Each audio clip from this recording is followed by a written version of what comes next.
Welcome to the Fantasy Aceball podcast. This is your host, Tim Kanak. You can find me on the Twitter machine robot at Fantasy Aceball.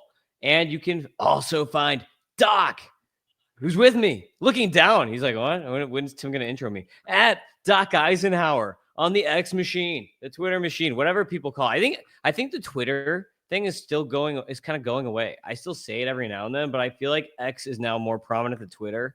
Finally, took about a year, but I think we're finally on X being the verb, the word. What do you think, Doc? Yeah.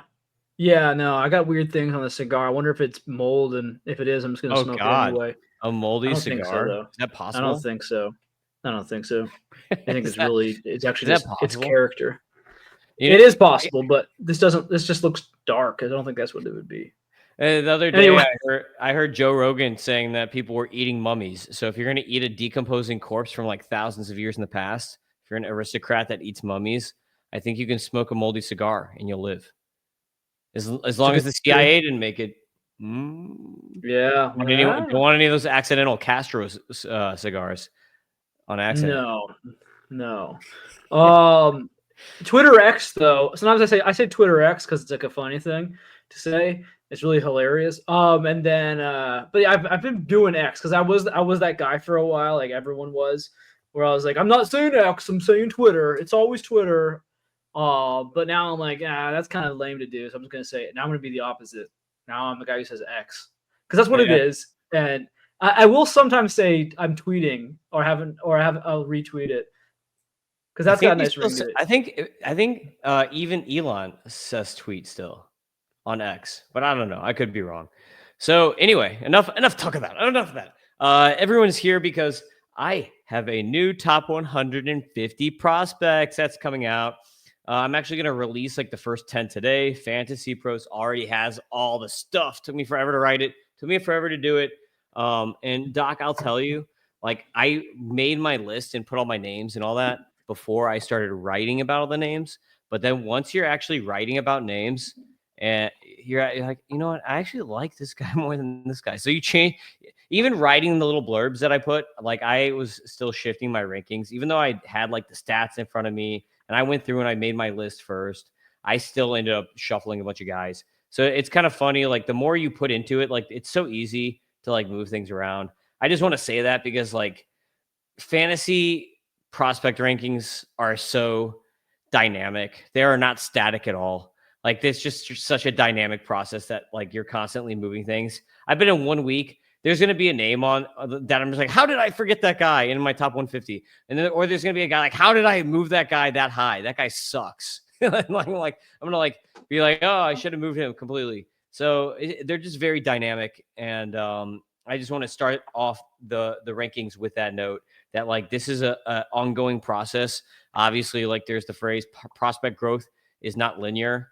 That also goes for prospect rankings. They're not linear. People get better. They have good weeks. They have hot weeks. They get bad. They strike out 20 times in 1 week and things happen. Things change. Right, Doc? Yeah, man. Just like Kyle Stauer he was going back 0 for 25 or something. And he just got a hit. It almost went out. So he looks pretty happy. He looks pretty relieved. So you're getting the upfront and personal analysis here. The old news by tomorrow, but this is talk about Kyle Stowers. I'm back #1 in Memorial Magazine League, baby. How do you like that? I was busy. My mom was in town from Canada, so I was destroying everyone. I was like the only guy. I was pretty like a 10 points ahead or something like that. It was getting concerning for everyone, so I had to let you have a false sense of security before I unleash again. Now I'm just gonna unleash. So I see how it is. I just got Colton Cowser back. Well, I think I have Jackson Holiday. I think I got a few guys who are like, they're gonna come on. So watch out. Last night when Jack Caglione, because he's a prospect, so I guess we have to talk about him. He's called up by the Royals. When he was called up, I didn't even think about that league until like I laid down for bed. And I'm the type of guy, I sleep with my phone like way far away from me, like not even close to me, like basically across the entire room. And I got up, I like laid down and I was like, okay, time to go to bed. And then I was like, oh, I should probably try to add Caglione in that league. And I literally got up, walked across the whole room in the middle of the night. Wife was snoring. And I go up, check the phone. And then someone already had him. I think JR already had him. And I was assume somebody had him. like, I mean, when the year started, I thought that he was going to be too raw. I just didn't think he was going to fly up the ranks the way he has. And also, I guess maybe I overlooked how bad the Kansas City Royals offense would be. And it's funny. I was listening to the game while mowing the lawn. I had it on the radio on my MLB TV app. It's like a sponsor of the show here. But I had the Kansas City Royals game on it, and I was like, this just sounds like they're doing terrible. And Miguel Garcia, he's just like, he's getting on base like 450, like all the time. And I'm like, dude, it's crazy. Like they were like not great with him in the lineup. The one game like in a long time that he was sitting out for, and they couldn't put up a single run. It just shows you it's not necessarily how amazing he is, but just like losing one good bat in that lineup is like devastating. So yeah, if Jack Kaggs can come on here and basically be like Hunter Renfroe, a little bit better than he was doing. Like he could go 220, 230 batting average. I hope he's better as long as he's Hunter ripping Renfroe. up. Yeah, 220, 230, but like give us like a 30 bomb pace. It's like, okay, he's a rookie, so it's gonna be interesting to see what happens. I agree. Like I thought he was for sure gonna be like a 2026 guy. I was like, maybe a cup of coffee, but probably 2026 here. I didn't not see Kaggs coming up this early. Did not see. I'm glad you bid on him because I got Addison Barger while you were sleeping. Oh, nice. I didn't add Addison Barger. I didn't add anyone. Barger is a guy. He's gonna be a Justin Turner. He'll break out when he's 30, maybe. How old is he now? 25, 26? I feel like he's just been around forever. Yeah, his metrics are looking good. It looks like you might want to take a look. It looks like he might be breaking out 3 home runs in the last week or something like that. Yeah, if he can still stay healthy. He's like almost like I think he works out with Chase DeLauder and Royce Lewis. He's always hurt. So we'll get to on that. You're like okay. On that note, we'll get to number 150 in the top 150 prospects. We're gonna go from 150 to 126 today, and number 150 is your and my friend because we talked about him last time on the podcast, and amazingly he ended up number 150. And no, I did not do the thing where I added someone at 150 just to jam them in the ranking. I just did it. This guy just ended up at 150. I did not do that thing where I'm playing, this guy needs to be in the top 100. This guy, so I'm going to put him at number 100. I did not do that game. So number 150 here is Cole Drake with the Texas Rangers. Talked about him last time, 24-year-old in AA, 33 1/3 innings pitched, 25.9 came in as walk, 14.8 swing strike, and 34.2 CSW at AA with the 102 whip. And I did all fresh comps in my rankings. You're gonna like this one, Doc. I comped him, and my latest is Blake Snell light. They call it a curve, but to me, it's like more like a slider than a curve. It's a 45-degree slider. His quote unquote curveball looks exactly like Blake Snell's slider. So if you watch the Cole Drake curveball and then watch Blake Snell's slider right next to each other, I guarantee you're going to be like, oh, Tim was right on this one. And both are big lefties. So that's where I get that 3/4 arm slot to 93 to 96 mile per hour fastball. A little less velo than Mr. Snelly. Maybe a better control, though, with the 102 whip. But my comp for him is a Blake Snell light. So the only thing I have that I don't like about him is his age, Doc. I'm like, man, already 24. But you know what? Pitchers last longer. Like they're not like a hitter. They're not going to peak at 26, 27. Like pitchers from my research are actually peaking closer to like 29 or 30. So I think it's probably okay that he's older. I think that's going to hurt his value. And I mean, it even did for me. Like I had some bias on that, but I think long-term, like as long as he comes up and does what he's doing at the higher levels, who cares if he's 24 or 25 when he comes up? What do you think, Doc? Pitchers are weird, and sometimes they need a little bit more seasoning, especially when you consider the fact that they get hurt at sometimes inconvenient times. Let's just say a guy is on the verge of, getting promoted at, 22 or 23, blows his arm out, right? automatically like look at this like Shane Baz experience, right? Look at some of these other, a lot of these guys, Max Meyer, where like they're, oh, it feels like they're rookies or they are rookies or whatever. And it's 25, 26, 27 years old is when they still feel like it's like their first season just because you lost them for a while, right? And then like Justin Steele, he had something like that where he had TJ in the minor leagues, and he didn't make his debut till 25. He didn't have his first full season till 26. And it's like, okay, well, in a dynasty league, pitchers. The other side of this is that pitchers can take a while to also just find their groove. I mean, the extreme case would be Charlie Morton, 35, but there's just a higher likelihood. It's such a weird situation. There's a higher likelihood that they're going to be able to be effective into their late 30s than a bat is what it seems to me. And so, 24, not super concerned with Cole Drake. It's not like there's been bad reasons for him staying down there. I don't know his entire backstory. He actually hasn't been putting up tons of innings in the last few years, which makes me think he was almost certainly hurt in 2021, it looks like. Oh, wait. No, he was in college back then. Yeah, but something's going on. There's a gap in his NCAA career from 18 to 21 years old. So there must have been a pretty serious injury. And there was the COVID in there too, I guess. Yeah, he probably lost a year to COVID. That's just like one of there you go, right? So that's another perfect example. So anyway, I'm excited about the guy. Everything you said, big lefty with good stuff, and the service numbers are fantastic. So I think he could pretty easily be in the rotation next year for Texas, maybe showing up at the end of this year in some capacity. Yeah, real quick before we move to the next podcast, one thing that does concern me, and I note this actually in my article on Fantasy Pros, is that he's being capped off around like 80 pitches. They haven't let him go past 80. And last time out, he only had 30 pitches. And I tried to look, like, it's minor league injuries, right? So I tried to look this up to find out, why was Cole Drake removed? Did something happen to him? Is he hurt? And I could find nothing. So if someone asks me, I have no idea. Like, I researched, because this was just a few days ago on May 28th, only 30 pitches. And I was like, is he hurt? What happened to Cole Drake? Why was he removed from that game? Search all these things on Google and nada. Because minor league injuries, you might as well be watching NHL. Upper body or lower body injury. That's all you're going to get. And then you don't know how long they're going to be out. So if hockey fans know exactly what I'm talking about. You never hear anything about them. So number 149, people are going to be surprised at this one. They're going to be like, whoa, you're super low on him. It is first baseman Xavier Isaac with the Tampa Rays. So Isaac, I had last ranking at 78. Dude, I just can't buy this power.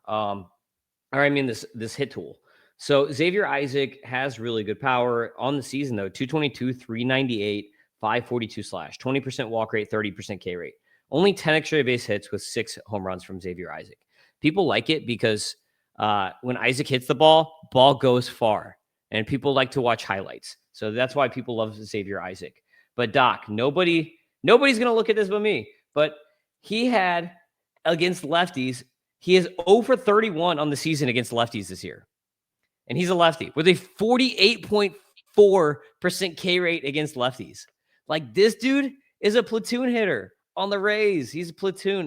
He cannot hit lefties at all. I'm going to pull it up on the YouTube. So if you're watching on YouTube, at the Tim Kanak, you can see how terrible and live written form, how terrible Xavier Isaac is against lefties. Look at this. Oh, now he was 0 for 31. Now he's 0 for 32. He's even worse now. 0 for 32 against lefties this season for Xavier Isaac. I just can't buy it, man. Like, I dig the power. That's cool. But the dude is obviously just a platoon bat. So, like, what is he then? Rowdy Tellez? Is he a Rays version of Rowdy Tellez? Maybe, Like, what do you think about this, Doc? Well, I think that on one hand, I would say you look at Jonathan Aranda and you look at Kerry Carpenter, you look at these, like, you can be a strong side platoon bat in this league and be effective. I'm not that concerned about that side of things here. What I am concerned about is his overall contact rates.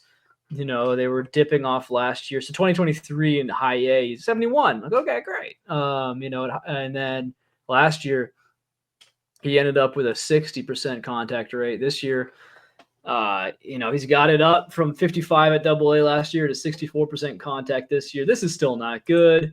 I'm not sure the power is like Jack Cag's kind of freakish either. I don't think it's like necessarily this like unbelievable power. It's like good power.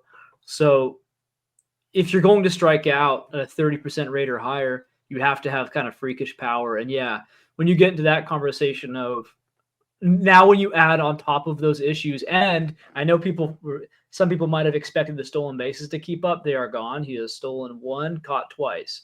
It makes sense. He's a big guy. Didn't think that was going to stick around. So now he's not stealing bases. Now he can't hit. And so he can't really hit anything, Yeah. and he's not freakish power, just like solid power. And he's platooning. Now you add the platooning at the end of all that. It's enough reason for me to try to sell high on his brand name right now. Yeah, I agree. I would be totally selling on Xavier Isaac. Like that's just so bad. I can't like even if I can't I don't want to invest in a platoon guy who's a prospect. Like I don't want to invest in someone long term who's like, "Oh, he's already a platoon guy and he's only 20 years old." Like what? Or 21 years old because he just obviously can't hit lefties whatsoever. It's just terrible. So number 148, this is a guy who's been around for a hot minute. I can not wait until he's not a prospect anymore because I'm sick of talking about him. It is Caden Dana with the Angels. So Caden Dana with the Angels is my number 148 prospect. He's been worse this year. I mean, he's in AAA, so he's pitching in the PCL. That's not fun for anyone, right? Like he's in the PCL, so I'll give the ERA and the WHIP. I'll be like, well, yeah, whatever. Okay. So, but the K minus walk, I want to see higher. So far in AAA this year, 43 innings. So at least he's pitching innings, but an 11.3 K minus walk, 9.5 swinging strike, and 24.7 CSW. He is only 21 years old still, so he's still super young. Even though he was called up last year in the majors as a 20-year-old. So yeah, there's potential for growth here, but the underlying stuff for him, and this is one of the reasons I comp him to a young Noah Syndergaard. But one of the reasons why is like he has one good pitch. His slider is like his only good pitch. His fastball is pretty bad. He throws it 94, 95, but it only has a 6.3% swing strike rate. That ain't good. And the slider, you can see, though, if you're watching, you can actually see these numbers because we have Arsenal numbers from AAA. But the slider is a 19.3 swing strike rate. So 84, 85 miles per hour power slider. Basically, that's how like Thor just completely leaned. Like Syndergaard when he's good, he was just leaning on that slider all day. That's like all he threw. And then he blew his arm out and they told him, hey, you can't throw a slider anymore because it's bad for your ligament. And then he sucked. So like, hopefully that doesn't happen to Dana. But I don't think anyone believes that breaking balls are really bad for the ligaments anymore. That was like something they believed back when Syndergaard was pitching. Now it's just like high velocity is bad for your ligaments. It's just going to happen. But curveball is also bad. 8% swing strike rate on a breaking ball is pretty terrible. Changeup is pretty good though. 19.8 swing strike rate on the changeup. So he's basically a good slider and a good changeup. And he only throws the slider 24% of the time and the changeup 10% of the time. He's throwing like 60% fastball. So I think if he wants to be good, he just really has to lean on the slider and the changeup and maybe develop like a sinker. If he had like a sinker with the slider and the changeup, I think he could be pretty good and just like focus less on the case and like getting a bunch of ground balls. I think he would be a good pitcher if he did that. But the way his pitch mix is working right now, 60% on a bad fastball, not good. What do you think, Doc? I mean, it seems like a classic case of, okay, the Angels are fun because they bring their prospects to the major leagues immediately and way too fast. But then, because of that, they destroy that prospect. It's like sometimes it works, sometimes it doesn't. And yeah, Caden Dana, it's unbelievable. He's 21 and he's already like feels like he's been washed out of the league. Honestly, if his first game back or his most recent game back at AAA, he got blown up again. So I mean, we'll see if that continues. If it does, he's 21. Like that's actually a fine age to be at AA, and it's not the PCL. I would maybe, if I was a sensible team, I'd actually keep him down there for a bit because he seems like he needs a reset. And needs to figure out what you're again, fundamentals, pitch mix. Like that's PCL doesn't sound like a fun place to try that out. But hey, Angels are gonna angel. Yeah, you've got ABS too. We'll probably see this a lot when we're going through all these prospects. But AAA, and I think Eno actually talked about it in a podcast, and I mentioned this in the preseason or whatever. I was like, AAA is harder than MLB for command the walk rates actually improve anytime any of these prospect pitchers is called up to the MLB from AAA. The walk rates get better, not worse. Better as in lower. This is because they're not dealing with the ABS where the hitters can basically challenge anything on the outside of the plate. So they're just challenging like every call. Can't do that in the majors. So that means that there's less walks and like more of these breakers are like getting called strikes. And the hitters are just taking advantage of it to a ridiculous level at AAA. So basically every pitcher you'll see, and like I've joked about it before, like don't send Mets pitchers to AAA because they all get so much worse as soon. Like nobody's talked about Nolan McLean since he got to AAA. So it's like like any Mets pitcher, like Brandon Sprout just like fell off the face of the earth as soon as he got to AAA. So like any of these guys that go to AAA, it's just like just keep that in the back of your mind that like they'll probably get better actually when they get to the majors from AAA because AAA is just rough right now. 147. This is a lot of people love this guy. I think Ross is a huge CJ Kafis guy at 147, but that's where I've got him because the underlying stuff is just like there's nothing good there. Like he's awesome on the back of the baseball card. He's hitting 339, 430, 558 with 20 extra base hits, 5 bombs, 3 steals, 12% walk rate, 22% K rate. Like OPS plus, I think or like WRC plus is 159 or 174 this year. So this guy's like been one of the best hitters in the minor league baseball.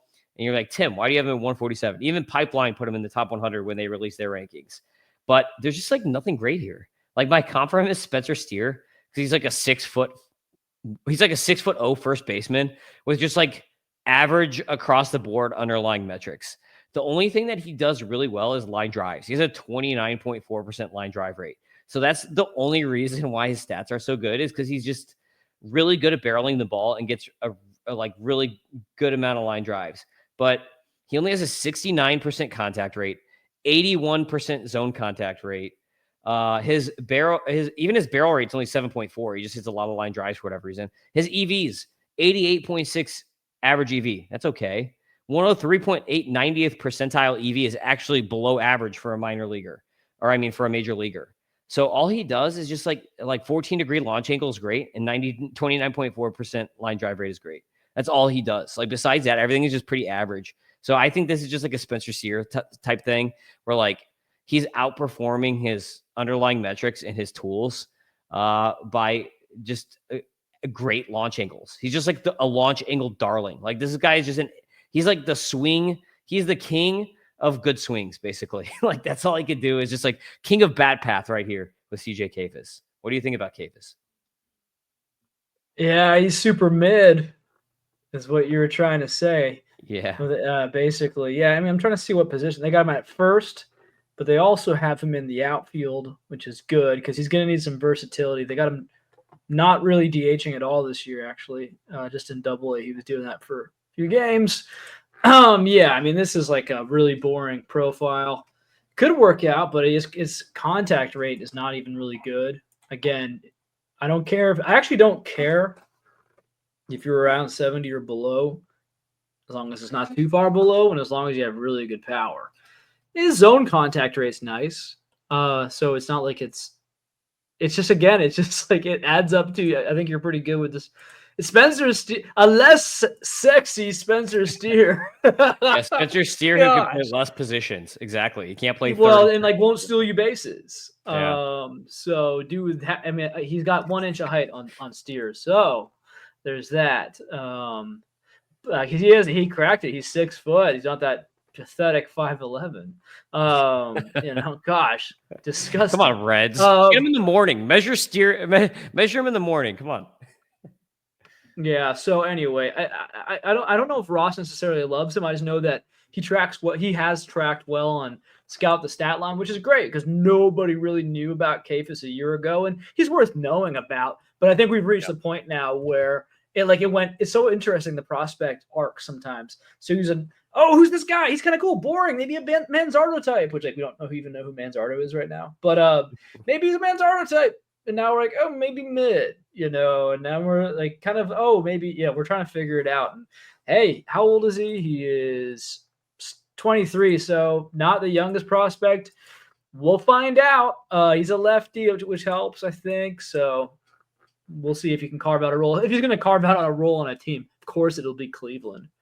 Yeah, exactly. I mean, he'll just fit into a corner somewhere. But then who knows? He might have one of these jumps like Noel and just like pop, and then all of a sudden he's gone. So I don't know. Number 146 is catcher Carter Jensen with the Royals. That's a guy that you and I kind of both like a little bit. I dropped him quite a bit though, from 77 to 146.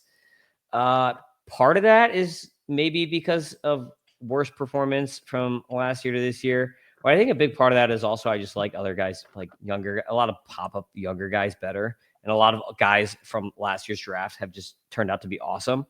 My comp for Carter Jensen is Bo Naylor with a little bit of Will Smith batted ball profile in here. Again, line drive guy, 27% line drive rate. That's pretty sweet. But he actually has a good contact skill, 78.3% contact rate. That's better than Kafis. And also a 9.1 swinging strike rate. This is one thing. His Ks might go down. A 9.1 is really good. 22.8 K rate is like it's not bad, but you could do better than that. So he might actually do better with less strikeouts. But I think Jensen is just kind of like this guy who's pretty solid across the board. He's like a bag of 50s and 55 tools. Like there's nothing special here. There's like no one underlying like super elite tool here. I think he's just a guy who like probably will be a nice number 2 catcher if he maintains that catcher eligibility for you in 2 catcher leagues. 1 catcher leagues, I don't know if he's going to be good enough to be a top 12 in a 1 catcher league. What do you think about Jensen? I'm fascinated. So he started off hot, and then next time I checked in, he was not doing great. Now I'm looking back again. I'm going to steal your line, the back of the baseball card. Gosh, that's a good one. Where'd you hear that from? Is that an old saying? It's an old saying. I don't know. I probably heard it 10 old. years ago, and it's just like, it's like one of those colloquialisms, if I can speak. We're bringing that People back. I use. mean, that Yeah, needs to bring it back. be. We got to play that one out. So back of the baseball card. I'm going to bust it on Dynasty Dingers after this. And on Dynasty Dingers, I'm going to say, for the first time ever, I'm saying a new phrase that no one's ever said. I'm going to gaslight my audience. And so, as per usual. Okay, so yeah, there's a few interesting things in this profile. So first of all, last year, so he's pretty young, younger than maybe people think, because it seems like he's been around for a little while now. He's 21, and at AA, that's actually young for the level still. He last year, upon promotion to AA, he had 8 dingers in 41 games, and it's like, okay. But then he had a 233 batting average there and a 300 OBP after showing considerably better ratios at high A. But a little bit less power. Then he comes up into AA this year, and he crushed the fall league last year. Four bombs in 12 games, crazy 425 batting average, 582 OBP. Barry Bonds. So then he comes back to AA this year, and you see him. Yeah, maybe the power is not looking as sexy so far. 4 home runs in 50 games. Yeah, it's not what you want to see. But 276, 346, back of the baseball card. And then and then his contact rates, again, are like he's better than he's ever been.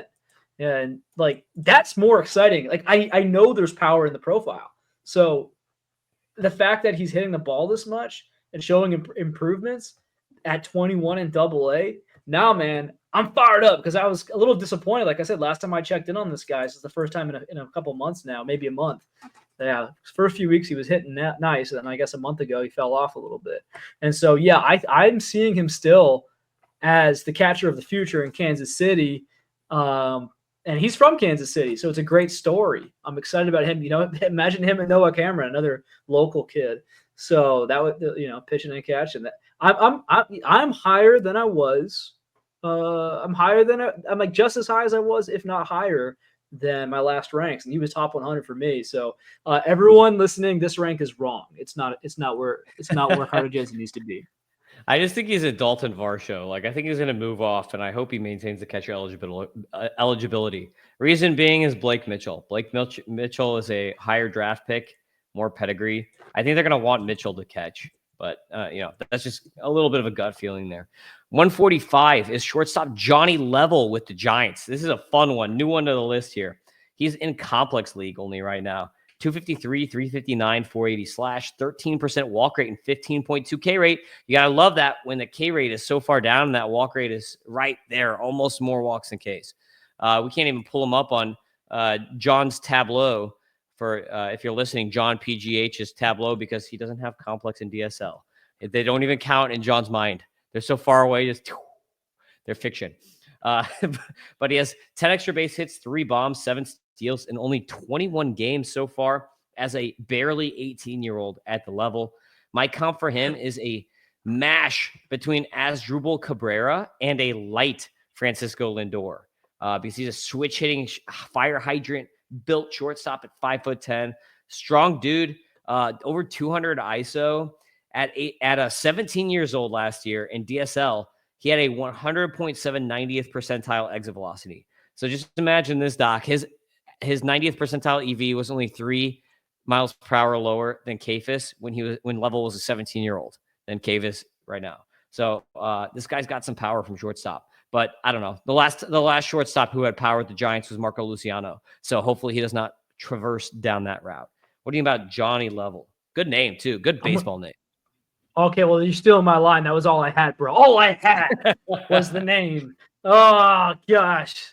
You took everything. Now, because you did that, I'm going to sabotage this one a little bit. I was looking at, well, first of all, the audience is paying attention now. I was like, what's that going to do? Yeah, we got a repeat happening here. Hunter Goodman with his second homer of the game off Meyer. It's insane. He's imploding again as of right now, Meyer's looking like he might go to the bull. Frankly, long-term might be a reliever if he can't put it together, which is crazy given the start to the year and his potential. And the second part of the sabotage is Blake Mitchell is out with a mystery injury that I can't find anywhere. Classic minors. I know he got hurt to start the year, but yeah, he's not going to hold off Jensen if he can't play. But Johnny Level, what a name. Sabotaged. That's it. Yeah. And so, hey, man, no, it's great. So he's doing what you want to see. I mean, again, I feel like a lot of guys have awful contact rates in DSL and then like really good rates in comparison at complex, which makes me just not believe in the DSL stats sometimes. And I've been told that you can't really trust them with those kind of numbers right now. That said, yeah, 77% contact rate in complex. I'm kind of like John, where it's interesting. Complex means more than DSL to me, but it ain't enough. This is someone where I think the name value is above his real value right now. And I don't even know what these numbers even mean because he says he's 5'10", 154. I don't think he's 154 He's bigger pounds. than that, man. He's bigger than that. He's pretty built. There's no way that weight is correct. It's like maybe the height, but there's no way that weight is correct. If you just look at him, there's no way. Maybe last year when he was in the DSL because they weren't feeding him. He's in America now. He's eating good old American food. So we'll go to 144. This is a guy that we also talked about last week. It's just happenstance that these guys ended up in this spot in the rankings that they're on the podcast 2 weeks in a row.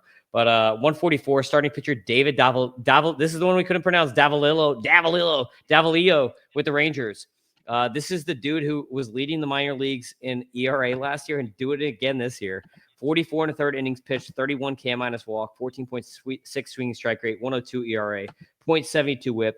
Since we talked about him last week, I'm not going to go too far into him here. If you want to listen to last week's episode, you can. The comp that I threw on him, because that's new, is Brian Bayo and Reese Olson mash. That's what I got on him. Fastball, he's actually sitting higher this year than last year. He's got it up to like 94, 95 sometimes. 6'1", slight build for a righty. But his main thing is his breakers, man. He's got some really good breakers. He's got a sharp vertical slider. He's got a really good changeup. That thing's a beast. A monster curveball. The breakers generate a 58.1% ground ball rate for David Davalillo. My Spanish, there's too many L's in this guy's name. I can't do it. But I like him. 144. What do you think?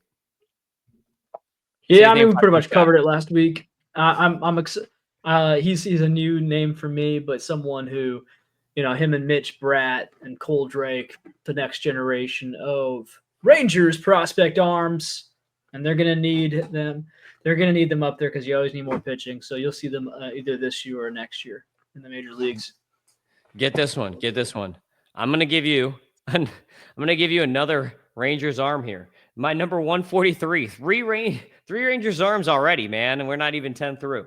143 is starting pitcher Winston Santos with the Rangers. So Winston Santos, as I pull him up on the YouTube, he's hurt. He's hurt right now, but he's good. So this year he's only pitched 5 2/3. Last year, 110 innings, 22.7 K minus walk. And so the 367 ERA, 114 whip. You might say, Tim, what? Davalillo, whatever, has a way better ERA and whip. Why are you ranking Winston Santos higher? I'm ranking Winston Santos higher because he has a much better fastball. He has a really good rising fastball with a slider and a changeup. I mentioned here, I throw all kind of comps in this one, but I mentioned it kind of reminds me of Bryce Miller a little bit because of the fastball. But the comp I threw on him is Freddie Peralta light. The fastball is 94, 96 with a lot of rise to it. And then he's got a really nice changeup and slider that go with it. So the reason that I like him better is I just like his pitches better. I think they're going to play better in the majors than heavy breaker profile. Like we saw Brian Bayo, for instance, dominate in the minors. And then as soon as he got to the majors, he was not very effective. So that's my fear, I guess, with Davalillo. I'm just going to say it every time. I need to hear someone say it until we get to tie territory. It's just Davalillo, whatever. Double D. Yeah, double D. There we go, baby. But Winston Santos, good pitcher. I had him at 132 last time, dropped to 143 because of the injury, but I like him. Yeah, he needs to not be 6 foot and 160 pounds. So his number one weakness is being that. So no more being that. That's too small. I mean, he's actually his numbers look good. I mean, on the back of the baseball card, they look pretty good. And you know, like 3-pitch mix, you like that. It's just, and he's actually been kind of durable for a minor leaguer. You know, 100, 110 last 2 years innings pitched. So it looks like he's ready to come up again. Now that the Rangers have something brewing here, but I mean, I said it felt weird when Tink Hence was dominating, sitting here saying, is he too small? Is he going to be durable? And then, you know, eventually he kind of started breaking. Now we're really asking that question. I don't think I've heard the name Tink Hence all year from after being like one of the hottest pitching prospects last year. So we'll see. So far, so good with Santos. Maybe he can break the mold. Maybe he can put on a few pounds. Yeah, Tink Hence has been hurt this year. That's why. But he's rehabbing an Aceball right now. But anyway, yeah, I agree. Like he's not the biggest. Actually, Davalillo isn't either. But I don't know. There's a lot of really good short pitchers right now, so it really doesn't concern me as much. The 160 is the bigger part, but 6 foot's not great. But 160, come on. I mean, I'll take a bigger guy, like this guy that we're about to talk about next, number 142, starting pitcher Bryce Cunningham. I know that is a Doc special right there. This year, 42 innings pitched, 20.6 K minus walk rate, 14.5 swinging strike, 34.2 CSW with a 2.14 ERA, a 1 whip, 22 years old. I think he's coming up next year probably. The Yankees like need guys. So I think he could be up as soon as next year, especially being a college pedigree type guy. Vandy guy too. So my comp for him is a Lucas Giolito, Luis Castillo mash. That's my comp that I've got for him. He's a big dude, 6'5", 230 pounds, mid-90s fastball that tops out at 97, plus changeup with arm side run, of course, since it's a changeup. He has a brand new 12-6 curveball that, for whatever reason, a lot of these things call it a gyro slider. I'm like, that's not a freaking slider. I watched that thing. I'm like, that's like a classic 12-6. Go watch Bryce Cunningham's breaking pitch and tell me that's a slider and not a curveball. I dare you. But he's got plus command too with those great pitches. Cunningham, he's built to succeed.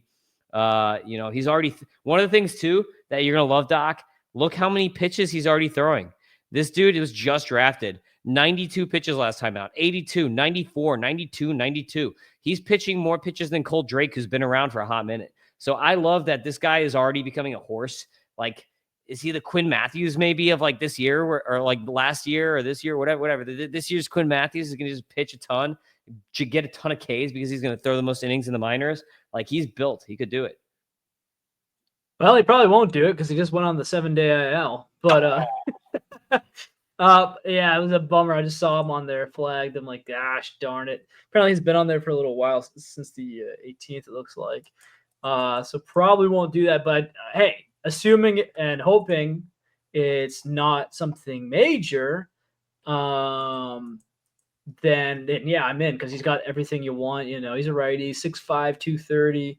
So he's a big righty, classic.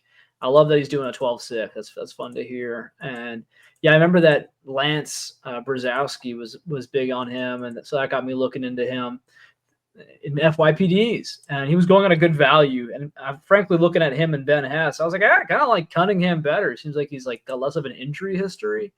So You yeah, jinxed it, bro. hey, they're all gonna get banged up. It's just we'll find out how serious. It's just so crazy with the minor league. I kind of part of me likes it. It's like the mystery, but certainly as a fantasy guy, I'd love to know if this is serious or not because that'll affect his stock. But Bryce Cunningham, if he's able to finish this year out and give us some good innings, yeah, you could move on up Double A, and then you're always a phone call away from the majors. Yep, 141. Another pitcher. I promise you, there are hitters on this list. It's just pretty pitcher heavy in the back 50. A lot of hitters in the front side. So number 141, starting pitcher George Klassen with the Angels. I'll talk about injuries. He's also hurt right now. This is a dude that I saw last year, and he's electric, Doc. Like, just the stuff is insane. Which is why my comp from is Luis Heel. Just insane stuff. Terrible, terrible command. And now he's hurt like Luis Heel too. Perfect comp. 29 innings pitched, 22.5 K minus walk rate, 14.6 swinging strike rate, 29.8 CSW, 497 ERA, 134 whip. The ERA, ignore. He has a 363 BABIP against, so the ERA is obviously like overinflated here. This is what I like about George Klassen. Dude throws 98, 99 with a rising fastball. Like, it is insane to watch when it's in the zone, as someone who's seen him live. 91 mile per hour sweeper and an 87 mile per hour vertical hard slider. So he's got two sliders. Just the command is not good, but he has made gains. He had a 12% walk rate last year. This year, before the injury, he got that down to a 5.4% walk rate for George Klassen. So hopefully when he comes back from his injury, he can maintain the gains that he made in the walk rate. What do you think, Doc? Yeah, I just don't trust the Angels with developing arms that well. He's such a weird profile because he was on a meteor. He was on a rocket ship to the moon with the Phillies, right? I remember everyone was talking about George Klassen for a little while with microscopic ERAs, and time will tell. Yeah, it's going to be all about that command, right? So, wish the best for him moving forward. And he's probably a good guy to see if you can buy low right now because there might be some GMs who are getting tired and maybe thinking they bought. Maybe thinking that he's not going to be what they thought he'd be. Yeah, I mean, especially with the walk gains, like now would be the time before he has if like he comes back, BABIP normalizes, like that regresses back to the mean, and he maintains those gains in the command. Like then all of a sudden he's gonna just blast off after that. 140, a hitter. We got a hitter. It is third baseman Jacob Reimer with the Mets, who's kind of a pop-up guy, came out of nowhere this year. 326, 421, 593 triple slash with an 11.9 walk rate, 19.3% K rate. Dude, 27 extra base hits on the season. He's leading the minor leagues in extra base hits. This guy is basically the Colby Thomas of this year. 8 home runs and 9 steals as a third baseman. All right, now we're talking. 21 years old still too, so he's still a little young, even though he's been around for a minute. 80.2% contact rate. 28.2% line drive rate with a near 50% pull rate. So this guy's just pulling the crap out of the ball this year because he was not a guy. He was not a prospect. Like this guy sucks. 218 batting average last year with like nothing. Like he was terrible. My comp from is Justin Turner and Connor Norby mash because he's got some power. He's got some speed, fixed his launch angle, and he's just like higher contact. 80% contact is pretty good with a lot of line drives. And he's a Met, right? Justin Turner Met. It just adds up right there. But that's what I got on Jacob Reimer. What do you think about Reimer, Doc? I want to say this is a scout the stat line Ross kind of guy. I think he was popping there. If you see that, while the batting average hasn't always been great, the OBPs have been relatively steady. If his walk rates have always been, I mean, this year they're 11.7, but last year 16% walk rate. So walking more than he was striking out. So like this is a situation where maybe we're seeing him figure out, okay, maybe he was being passive instead of disciplined, right? So I think that Reimer is someone you should probably be paying attention to in deep leagues. I think he's getting picked up in deep leagues already. So maybe next up, medium to deep leagues, if he's still laying around there, or if he's easy to acquire. Yeah, it's worth checking out. I'm not sure, necessarily how much power we're getting here, but 8 home runs in 47 games, that's heavily encouraging after. Am I reading this correctly? Yeah, in 25 games, he only played 25 games last year. Must have been pretty banged up, but he had zero home runs. So this is much better. Yeah, hamstring injury. I don't know how someone misses like a whole season from a hamstring unless you completely if you need like surgery or something, but apparently that's what happened. So number 139 is shortstop Kellen Lindsey. You might remember him from the draft because he was the Dodgers first rounder.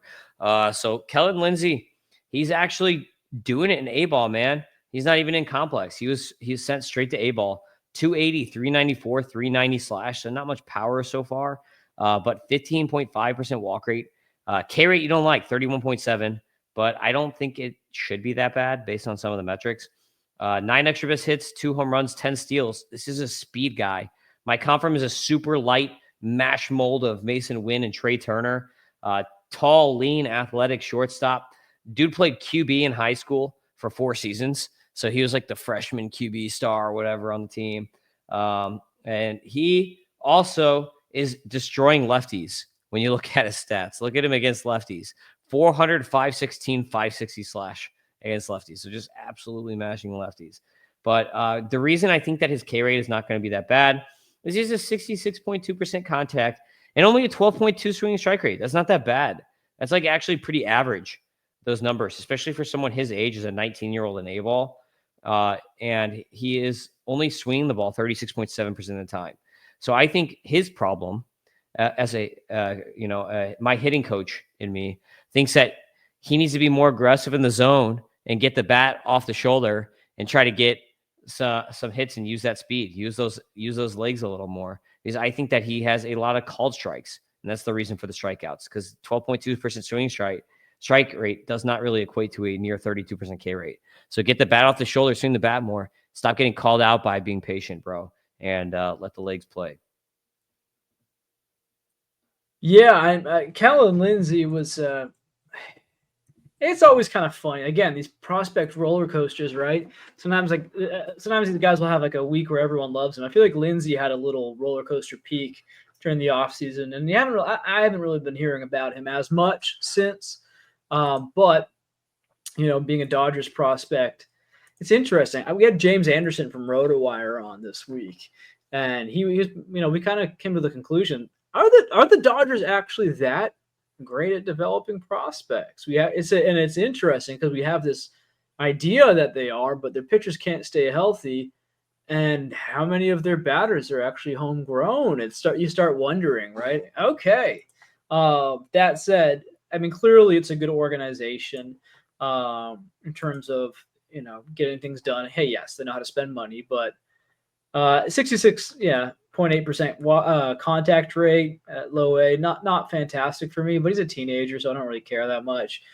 You want to look at things. Yeah, I mean, he's taking a walk, he's striking out a lot. This is just your toolsy guy, right? He's a tool shed, high upside but high risk.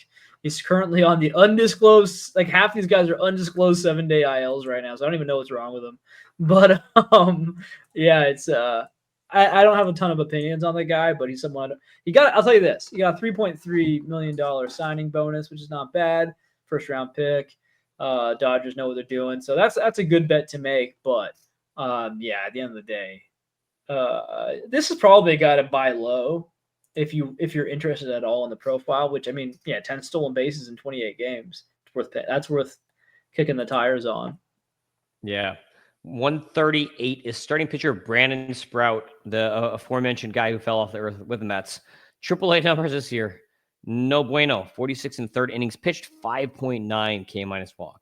9.8 swing strike rate, 26.5 CSW. CSW is not terrible. Usually 26.5 CSW would be better than a 5.9 K-minus walk. Just shows his ABS is really messing with him. 6.02 ERA, 147 WHIP. And the guy cannot buy a swing strike right now. My comp that I threw on him is Pablo Lopez, actually. He throws 97, 99 mile power fastball in the zone.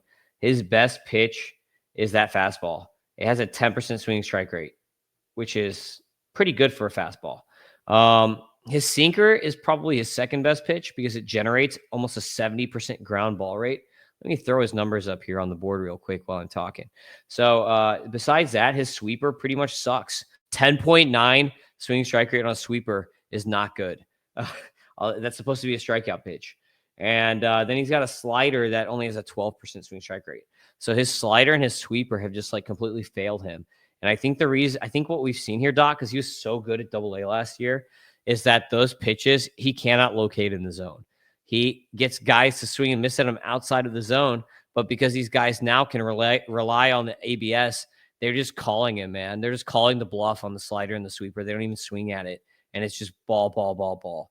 So I think that's what's going on here with Sprout, and that's why he's not having success, because he's just getting rocked by this ABS. Like, this is a guy, 5-pitch mix. He's got this 4-seamer, sinker, slider, super changeup that he mixes all these pitches in, and he's just not having any success with all of them. Like, he can't even land any of these pitches in the zone at a 50% rate right now.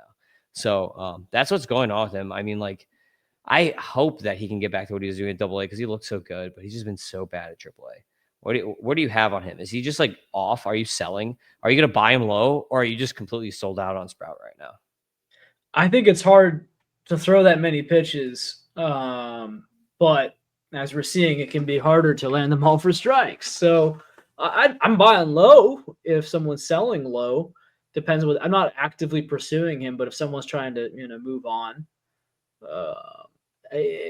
I mean, if I'm coaching him right now and I'm seeing these numbers and what commands an issue, I'm telling him to cut those just for now, at least. Cut out that changeup and curveball. Well, cut out the changeup, because at least the curveball's got a good swing strike rate, and like really just sprinkle in, like, as he's already doing. He's barely throwing the curveball anyway. So I mean, basically, forget about those two pitches. Focus on your 4-seamer, your sinker, which you can throw, and your slider and your sweeper. That's still a 4-pitch mix, and you can kind of throw them for strikes, right? So just simplifying a bit. Hey, maybe even shrink it down from there. Maybe forget the sweeper for now, right? Maybe just do 4-seam, sinker, slider. Your 3-pitch is still fine. 3 pitches is fine for now. Get yourself to the big leagues. Kind of like, it's interesting if you look at Ryan Weathers. He's, in the last 2 years, slowly incorporated one new pitch at a time. And now he's got 5 pitches, and that's more fun that way versus like, trying to throw it all together. Hey, look at me, I got all these pitches. Well, do you really though? Or are you just throwing the ball? That's what the best pitchers do. I was actually looking at like Stuff Plus the other day, and Zach Wheeler, I was like, dude, he's got like 10 pitches. Like, I was like, he throws at like everything. If you just go to like the Fangraphs Stuff Plus leaderboards and just search Zach Wheeler, literally there's a number that's over 100 on like every single pitch on the whole board. I was like, I didn't even know he threw that many. That was like 5 pitches. He got like 10 pitches on here. Darvish Jr.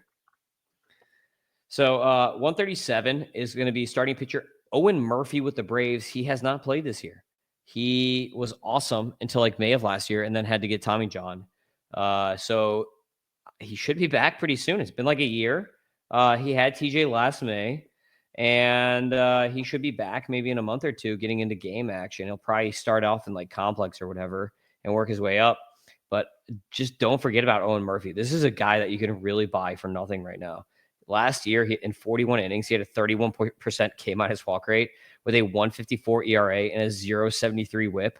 And the dude was throwing a mid-90s fastball with 22-inch IVB, which like 16 is like average. That 22 is insane. That's like the best. It's like a Spencer Strider fastball that this guy is throwing. And he's also Brave, so who knows? Maybe they're friends.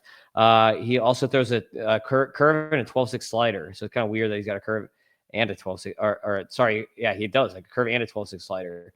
So he needs something that moves like horizontally, I think, instead of just vertically. But besides that, like fastball is so sick that can't go wrong with 22-inch IVB. What do you think about Owen Murphy, Doc?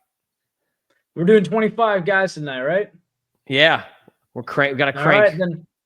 All right, then I'll tell you what. I think it real quick with Murphy.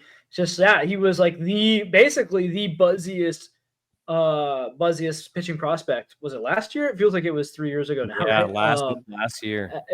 That's crazy. And then what injury? You're gone. And now I think he's a great buy low, because when he gets close to returning again, there's going to be some buzz. So now's the time, folks. Kick the tires. Yep. Another Doc favorite here at 136, catcher Jimmy Crooks, Mr. No Batting Gloves. I comped him to a shorter Brian McCann light. Dude does not wear batting gloves. Talk about line drive rates, man. 31.8% line drive rate last year, 30.3% this year. So if you thought last year was like an aberration, like, he can't repeat that. He's literally doing the same thing this year. Contact rates are only okay, 71% contact. But this dude has some massive power for a catcher. Just look what he's doing on the if you're on YouTube with the 105.7 EV 90th percentile EV, almost a 111 max EV. That'll play all day for a catcher, and he's hitting lefties and righties. You can see his slug is actually higher against lefties with 2 bombs against lefties than righties. So this is not a platoon issue for a lefty hitter here with Jimmy Crooks.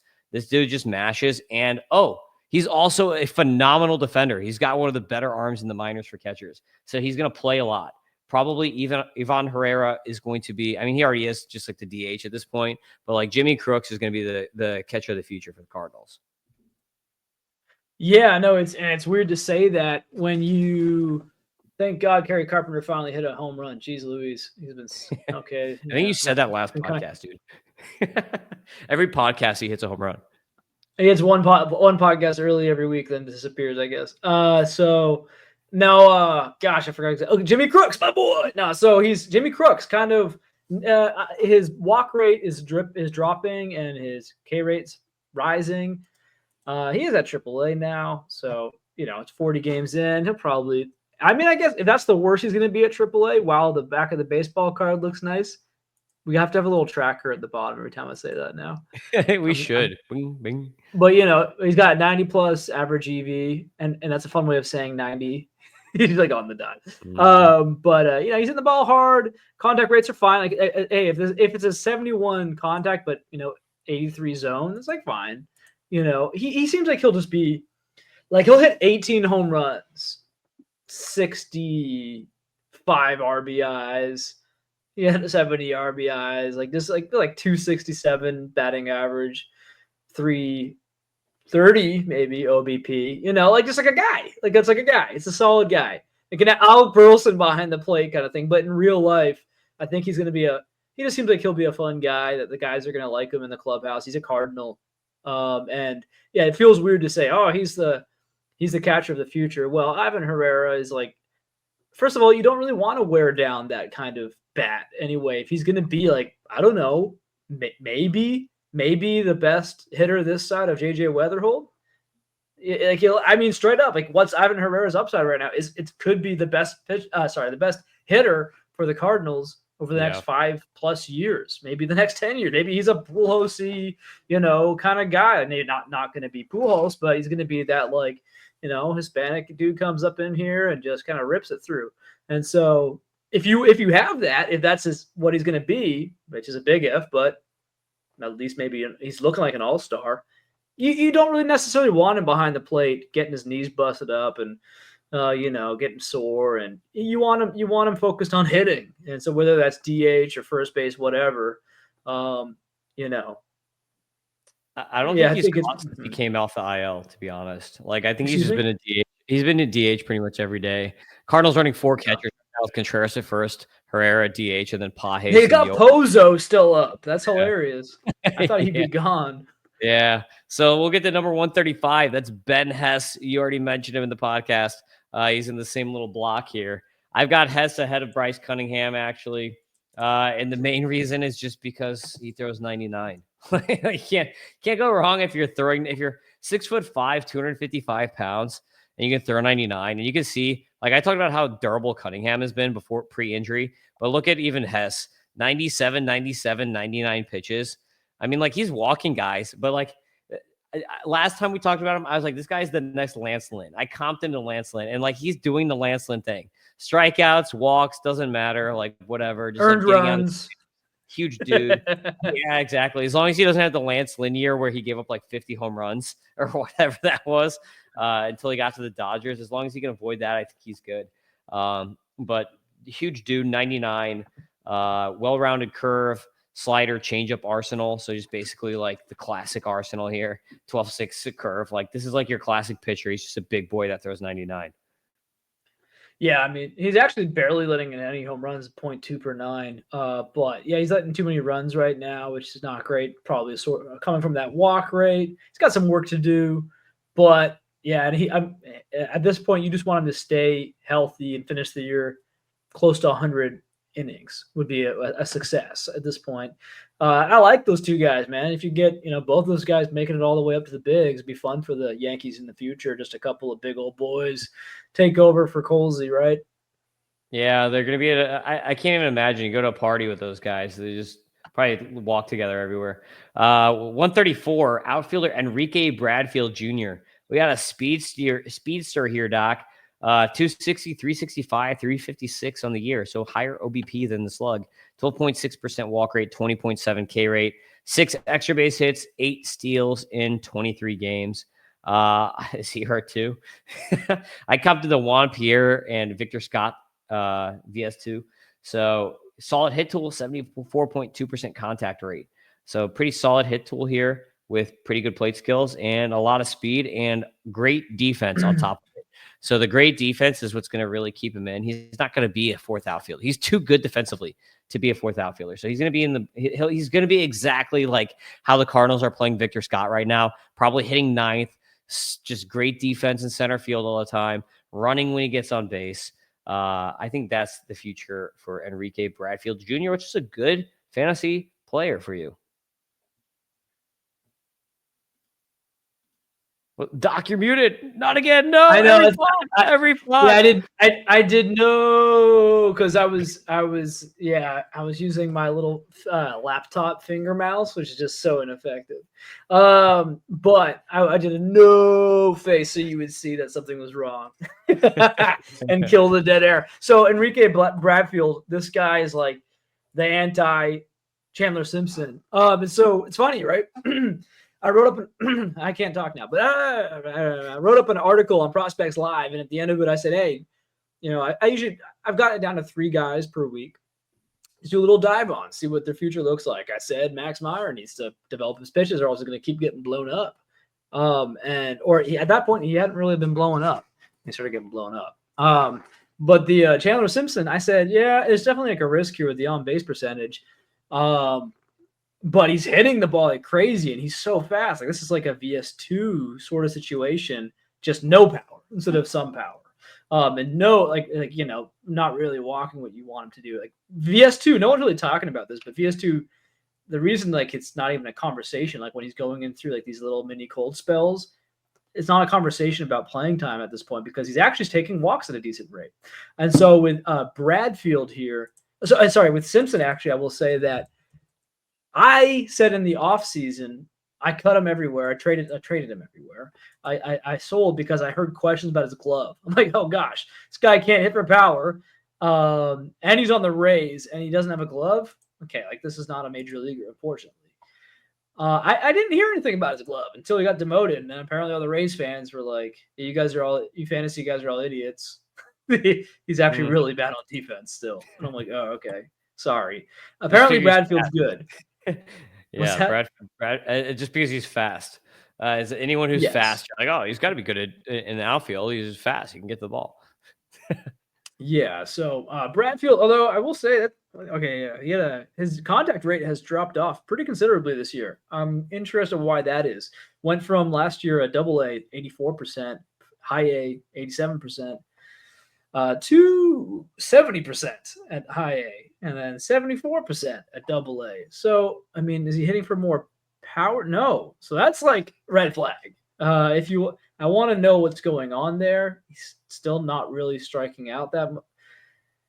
He hasn't played since May 18th, so it's very possible Okay. that This is maybe all maybe small he was sample playing hurt. sizes. Maybe he was playing Okay. hurt for a little bit. Who knows? All right, but this is a guy who, like, if you're gonna look for like a Chandler Simpson guy, like if Chandler Simpson doesn't work out because of this defense and on base skills, well, and Bradfield has no power either, but he can actually take a walk and play some defense. So I think he's more likely to have a major league career. Yeah. 133. Catcher Harry Ford with the Mariners, who's actually having like a pretty resurgent year this year, Doc. 325, 437, 484 triple slash, 16% walk rate, 17% K rate, 13 extra base hits, 6 homers for Harry Ford. He only has 7 homers all last season, 6 already this year, with 3 stolen bases. So the stolen bases are down because he had 35 steals last year. But I love to see some power here. My comp to him is JT Real Muto Light. Less power, a little better plate skills, I think, maybe, than Real Muto. Better eye, maybe, anyway. Just really good athlete. And the reason he's been so good this year, Doc, is the contact rates. We've been mentioning with hitters all pod. His contact rate is up 5% from last year to almost 80%, 79.3% contact rate with an 84% zone contact rate. So the contact rates are up, 26.4% line drive rate, 90 average EV, and 109.3 I think that's the 90th percentile EV as I pull him up here. But just he's doing everything this year that we've been waiting for him to do. Like I feel like the last year and a half or 2 years for Harry Ford has just been so bad. It's like, oh, come on, man. You're supposed to be good. What happened? All the hype. But he's still young. He's still only 22 years old at AAA. Like he might be up soon as a 22-year-old, which is still pretty young for a catcher. And then if he's up, he's probably going to get reps in the outfield. I don't think they're going to do a Jordan Lawler or like a Dodgers Dalton Rushing where he only plays like 1 or 2 games a week. I feel like if he's up, he's catching and maybe they just throw him in the outfield for reps and he's like catcher outfield. What do you think, Doc? I actually, that's something that I've changed my mind on because he's not played a single outfield rep in the minors this year. Yeah, since They last seem to year. have, yeah, they're moving him off, and he's pretty much always playing catcher, which is interesting because the thing was like, oh, he's too athletic, he runs too much. Well, he's actually not really running this year, so he's like gonna lose some fantasy luster that way. But maybe this is what he needs to do, right? If he wants to be a catcher, then catch, and don't worry about messing around on the base. He's not even really. He's been inefficient too, which makes me wonder if there's an injury. But 3 stolen bases to 2 caught stealing. But yeah, like you said, his contact rates are through the roof. He knows how to take a walk. This might be a guy who, again, prospect roller coaster, right? Like he's been hyped, he's been not hyped. It's right now he's not hyped. That means outside the top 100 in your ranks, where he used to be like in everyone's top 100 for the most part. So yeah, he's looking like more of a sturdy, stable profile. I'm starting to see more how he could maybe be a major league hitter. I mean, he actually he has not been. I think he's been too passive in recent years. Whereas this year, you're actually seeing the average over 250, which you can't have that there in the minors. No matter how good your on base percentage is, you need to swing the bat. Yeah, 132 outfielder Alejandro Osuna, we are now seeing in the majors, was called up like a week ago to the majors, starting for the Rangers right now. Who knows if Evan Carter's healthy? Maybe he's back down. He's performing pretty well though. AAA this year, 279, 386, 416 with 15 extra base hits, 2 bombs, 9 steals, 11% walk rate, 15% K rate. Small sample size in the majors, but he's hitting 333 right now. No extra base hits, but he's walking more than he's K'ing in the limited plate appearances we've seen from Osuna. I think he's just a really solid, like across the board player. Like I comped him to like short Jock Peterson mechanics. If you just watch a swing, with maybe like Andrew Benintendi, plate like profile with a little bit more speed.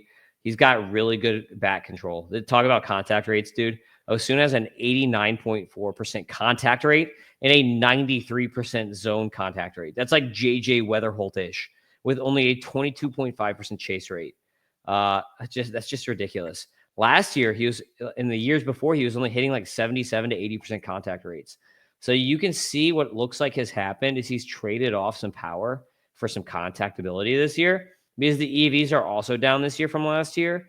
I mean, like his max EV is only 107, but he does have a 90th percentile of 105, so he gets to close to that max like pretty regularly. It's just only an 81.7 average EV so far. So like EVs are down. I think he just gave up maybe some of the power for the hit tool, and maybe that might be a good thing. Like that got him the majors, right? So like you can't complain about that. Think about Osuna. Well, first question is there some discrepancy between your ranks that you gave me? I'm seeing Hunter Barco is on here. We didn't talk about. Oh, maybe I messed that up. Hunter Barco is next. I might have had a missing cell. Okay, my I'll bad. My bad. that's a little And teaser a for little everyone teaser at for the home. next guy. Yeah. You're keeping me on my toes though. So Osuna. Yeah, it's interesting. I guess he figured out he's not the biggest guy. He's like, okay, if I want to make this team, I gotta be a different player. Someone in the organization probably told him something because I'm sure players like hitting bombs, right? And so let's see what I tell you what I don't like. I love fan graphs, but I don't like their fielding. I want to see the fielding in a more organized way. So we're gonna go back to baseball ref. I want to see what he's been doing. Is he playing outfield here? I'll look at that on my own time, I guess. But he seems like he is like he might be able to be like a utility-ish guy starting in the outfield. But yeah, just walking like crazy right now, making a ton of contact, essentially completely rebuilding his profile as a guy who just is reliable, sturdy, maybe like a Josh Smith type, like one of these like sturdy little dudes who just kind of gets it done. And it's kind of like a Cardinals style in a way. I guess the Rangers that they've been going for these big sluggers like Berger and Peterson and Young, and it's not really fully working out right now. And at the end of the lineup though, they have these other guys who are just reliable, supposedly reliable cogs. And so, I mean, frankly, with those big sluggers not really getting the job done, maybe Osuna can keep himself in the major leagues by being consistent like this. Death by 1,000 cuts, man. I'll tell you, I watched the Cardinals and Rangers because they just played. And the Me back too. of the Rangers lineup was actually performing better than like the Corey Seagers of the world. So like they're doing it at the back end of the lineup. 131, you gave this one away already. It's Hunter Barco with the Pirates. Underrated pitcher, man. Florida Gator, right? Chomp, 33 and a third inning pitch. The thing is, this guy's always hurt. The main thing is just stay healthy. 23.7 K minus walk rate this year, 15.8 swinging strike rate, 32.5 CSW. Really good stuff here. Mike Confirm is like a Chris Sale light mash with Brandon Williamson. So it's like an interesting thing. But his main pitch right now, dude, the splitter, he throws 82 to 85 miles per hour. It is a 28.6% swinging strike rate on the splitter. And he also commands it, man. He throws that thing in the zone 57% of the time for strikes. That's better than any Bryce Cunningham pitch. That's better than like all these pitchers we talked about. No one like Caden Dana can't get anything in the zone. This guy's throwing a splitter, which is an infamously hard to control pitch in the zone 57% of the time. That's as a lefty splitter is a whole other ball game. But that's just a phenomenal pitch. That Hunter Barco splitter. What do you think about Barco, man? I think there's the Pittsburgh Pirates are starting to be like the new, almost kind of like the Dodgers for me. It's just or something like that. I mean, but it becomes a problem with the Dodgers pitching prospects, where eventually, I mean, although their rotation keeps getting banged up, but eventually you're like, there's too many of them. Like they can't all play. They can't all pitch. They can't all make the rotation. So it makes me wonder what the plan here is with Barco. Is he going to see some, time in relief? He's getting a little older. He's 24. They're going to want to probably see him in the major leagues this year. He's back and healthy again in Indianapolis. If I was still back in Indiana, I'd be watching him. But yeah, I mean, he's got a good mix of strikeouts and walks, size. He's a lefty. It's funny, like all these big fancy names they got there, and Hunter Barco, he's just kind of been this guy quietly sneaking his way into the conversation. Maybe he'll leapfrog Thomas Harrington, who didn't really blow anyone away. He has in my rankings. I like Barco better. I always have liked Barco better, actually. And even though like I had him at 127 last time, I just, like I said, like I like a lot of prospects. So it's like I don't think worse of him than I did last time I did my rankings. I actually like him more than I did last time. It's just that there's a lot of like really good young hitters that I wanted to bump ahead. Like number 130, moving ahead, moving fast to get through these 25 is Andrew Salas with the Marlins. Talked a lot about him on the podcast already because I see him all the time since I live in Jupiter and he plays in Jupiter. But his comp that I have for him is Jason Dominguez with less power, but in the middle infield. Now, if you look at his stats, you're like, dude, 0 home runs. Come on, this guy sucks. He just turned 17, man. Like this guy is an A-ball holding his own. And he just turned 17 years old and 18.3% walk rate. Like, I think that he is going to have like one of the best eyes in all of baseball once he makes it up. The dude is an athlete too. He's built 6'2", nice frame, 16 steals. So he knows how to run, which is very important. And he's a switch hitter on top of it. And you can see his average is pretty much the same from both sides of the plate. So I think that the switch hitting tool is something that can stick. It's pretty real here. But the reason that he is not performing like you might want a prospect to perform is the EVs are down. The EVs are down because he just turned 17 years old. The dude is still growing. Most 17-year-olds are in mama's basement right now. They're not playing like professional baseball games. Like, look at this guy. Just what he's doing is incredible. 27% line drive rate too. Like once he gets bigger and starts adding muscle, he's gonna hit the ball harder, and everything else is gonna start getting better. So if you want Andrew Salas, you just have to get it on him now because like everything looks so good. Like 77% contact rate for the guy who just turned 17 at A-ball. That's insane. His contact rate is better than CJ Kafis. So like I'm all aboard Andrew Salas. It's just gonna take time. So if you're in a dynasty league where like prices don't go up year over year and you can just hold a guy and just keep him there at the same price forever, this is like the perfect time to just buy him and let him sit there and bake in your minors for 5 years or whatever until he's 22 and he's a top 10 prospect in baseball because that's going to happen. Yeah, I mean, this is a guy, Ross Jensen's all over this Salas. And, again, 17 years old. There's two ways to look at this. I don't think the hype is enough to sell just yet. In a lot of leagues, maybe with Ross Jensen, you can sell him for a ransom. But once this kind of guy starts really popping off, might be an idea to move him because it could be several years still until you see him in the bigs. And it can be a longer journey, as we're seeing with his older brother, who, if you said that to people a year or two ago, maybe 2 years ago, oh, it's going to be a few years, it's going to be a long journey, everyone would be like, come on, he's crushing it at such a young age. Yeah, well, prospect development's not linear, brother, especially when you're playing catcher. Now, this guy's not playing catcher, which is the interesting part, maybe. Well, he's born in 2008. That's so crazy. Gosh, we're freaking old, buddy. But yeah, the 2008. Remember, that's when I was 17. Yeah, there we go. Okay, I was smoking weed and being dumb, and he's playing. He's about to. Yeah, he's about to be a top baseball player. I think he is in people's. I don't remember people's ranks right now, but he's in a lot of top hundreds. He might be in some top 50s right now. I think he got paid like $5 million too. So they like, and he was 16 at that time. So they gave a 16-year-old $5 million. He's going to be good. And he's hitting third right now. The Marlins keep hitting him third. That's how much they think of him. So 129 is starting pitcher Connor Prelip with the Twins. He's still coming back from injury. If you look at on the YouTube, you can see he's only throwing like he started the year throwing 40 pitches. Now he's up to like 50 pitches. So he's still building up from being injured because he came off of Tommy John last year. I just really love the stuff here. I just dig the stuff with him. I comped him to my comp is shades of Johan Santana, big lefty, 3/4 arm slot, 94 to 96 mile per hour fastball, 6 slider, average changeup. The fastball, that slider is what made Santana. But 23 innings, 27.4 K minus walk, 15.1 swing strike rate. So you gotta love the stuff that you see.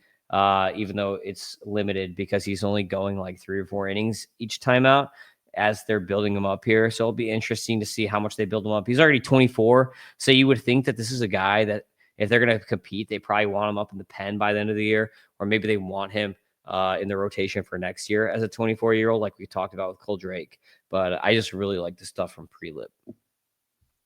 Yeah, I mean, He's got it all kind of, again, like decent framed lefty, not gigantic, but yeah, it seems like the slider's the carrying pitch. Alabama boy. So yeah, I mean, after like 20 prospects, I feel like I'm saying the same things over and over again. But he looks good. I mean, what I'm doing here is I'm looking for mirages. I don't see a mirage here. He looks like a real guy, and yeah, I mean, this is some. I think I agree with what you're saying. Like, he's in AA now. If they want to make a serious run, I mean, I'm not sure they're gonna be able to make a serious run, to be honest. Now that Jack Kaggs is gonna hit, 50 home runs and lock the Royals up, the number 1 seed, but number he was 1, yeah. owning Anyway, guys. yeah. He was owning guys this spring too, so he looked really sharp in spring training. 128 is a shortstop, Yalin Cespedes with the Red Sox. He's actually not having that good of a year, so he's a dropper in my rankings. Because complex, he was awesome last year, like 300, 400, 600 slash line in complex last year. And A ball this year, he's hitting 242, 293, 396. But 15 extra base hits with 3 bombs and 3 steals, so he is at least hitting for extra base hits. Swing is mechanically sound. Really nice swing. Hits the ball in the air a lot. Only a 31.9% ground ball rate, which you kind of love to see from someone who has pretty solid power frame. Even though he's a shorter dude. But he has run into some contact issues this season with a 71% contact, which is not terrible, but it's also not good. 15.5% swing strike rate is also a little bit below average. I might get to see him this year. We'll see. But that's Yalin Cespedes with the Red Sox. I like him. We'll just see like where he's at.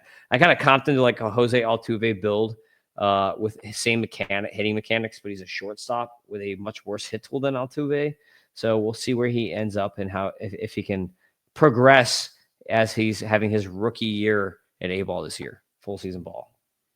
Caught stolen 3 times and stolen 3 bases. It's like, that's not what you want to see from a smaller guy who may not actually have the best power. Like, maybe he'd be fine, maybe 15 home runs, but and the contact rate is actually up from last year. Last year at the complex level it was 62%. And now it's 71%. So yeah, it's just like a strange profile to me. Undersized, not looking like a base stealer, not looking like a major power threat. I was kind of curious last year. I think I'm kind of out. I know Ross loves this guy, but I'm kind of out for now on Yolan Cespedes. Yeah, we're looking a little rough. 127 is a recent draftee, Kyle DeBarge with the Twins.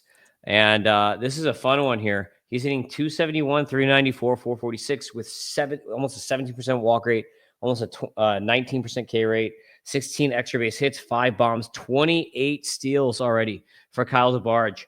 My comp for him is Jet Williams. That's right. I'm comping a prospect to a prospect. My comp is Jet Williams and Matt McClain mashed into one here. He was the comp first-round pick for the Twins. Solid hit tool, quick hands, 78% contact rate. And obviously the dude can run with 28 steals already. The power, I don't know how real the power is, man. He's 5'9". So the 5 homers, like I wouldn't necessarily take that to the bank. Maybe he's got 15 homer power in there. And this is why like I have a little bit of a Jet Williams thing here because of the walks, the steals, a little bit of power for a short dude. He's got a 62.5% pull rate, Doc. That makes Isaac Paredes blush.